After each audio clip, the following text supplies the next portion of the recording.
Welcome back to the Michigan Business Beat, brought to you on the Michigan Business Network. Chris Holman remote, but we did catch someone who's not remote. They're actually in their office. Brian Calley, former Lieutenant Governor. We all still know him that way, but President and CEO of SBAM, the Small Business Association of Michigan. Brian, it's always good to have you on. How you doing? Likewise, Chris. Thanks so much. Great to be with you today.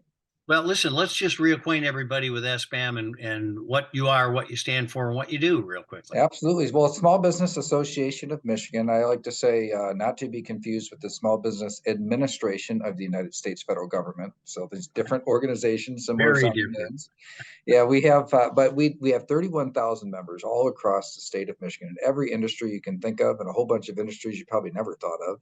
And it's really as politicians always say, the backbone of the economy, but it's actually true in most communities.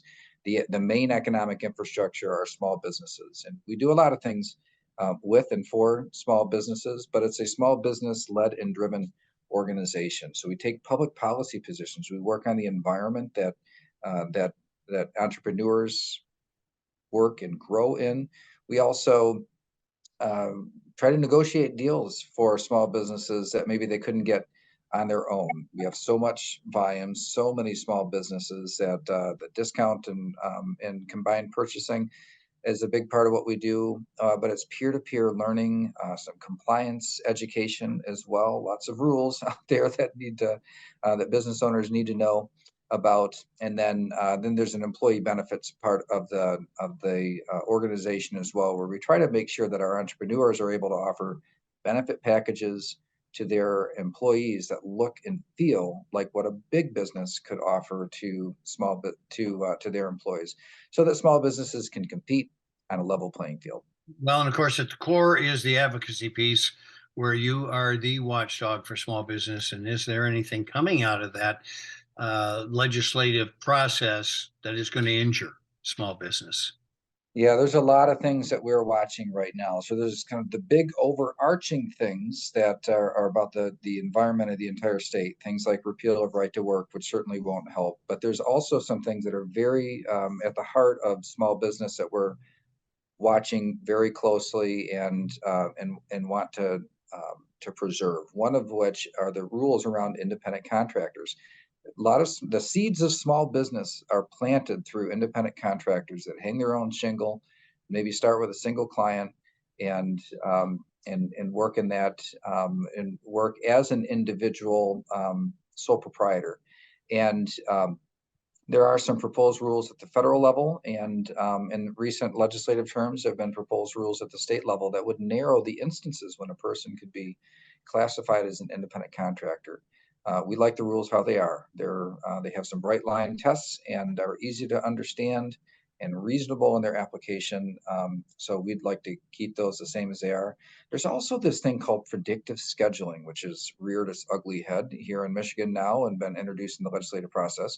And what that says is that a business owner would have to give 2 weeks notice on exactly what a schedule would be for employees. And if it changes, if somebody works a shift that wasn't given 2 weeks notice, you have to pay them more. And if somebody is not given a shift that they thought they were going to get, you have to pay them anyway. That was a proposal that was introduced in the legislature, which obviously for small businesses could never really work in the real world.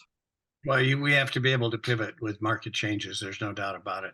So one of the two major issues facing small business right now, Brian, one being inflation and primarily wage inflation, the other being attracting those people who are related to wage inflation, the talent and the retention. That remains a big thing.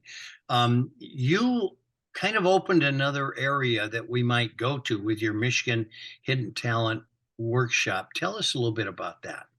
This is a disability employment conference that we do annually, and we do it in partnership with Justice Richard Bernstein, who is a Supreme Court justice, the top of the food chain in the legal world here in Michigan, and he also happens to be blind.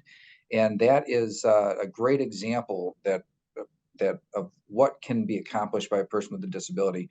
A person with disability needs to have creativity and determination and have a great amount of perseverance to do a lot of things that the rest of us take for granted every day.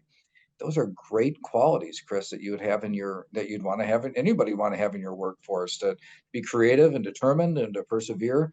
And so that's really what this conference is about, is to get employers to think about this hidden talent, what we call hidden talent out there, that's available and ready and willing and able to do so much in the workplace, and often are overlooked or don't really get a chance. And that's what the conference is all about. And we really do hope to create benefit on both sides of this equation, for a person who doesn't get a lot of opportunity to get that opportunity, and for businesses to find hardworking, dedicated talent that they desperately need. Well, and the breakout sessions were integral. We got about a half minute, but I attended a couple of them. One of them was, how do you prepare your business for people of these needs? And I mean, employers have to be creative. They're going to be the creative ones are going to be the winners in this talent search. That So was true. really well done. Yeah, so true. Thanks so much, Chris. And that's really what it is about, is to match up people's abilities and determination and interest with what we need in the economy. Absolutely right. Brian Calley, former lieutenant governor. Are you going to ever outlive that tag? I'm proud of the work and happy to keep it, but also absolutely love the work here at the Small Business Association of Michigan, and I think I'm going to make a long go of it. Well, good. We're happy to have you in that position. President and CEO of SBAM, Brian Calley, thanks so much for joining us. We appreciate it, my friend. Thanks, Chris. All right. You're watching the Michigan Business Beat on the Michigan Business Network. I'm Chris Holman.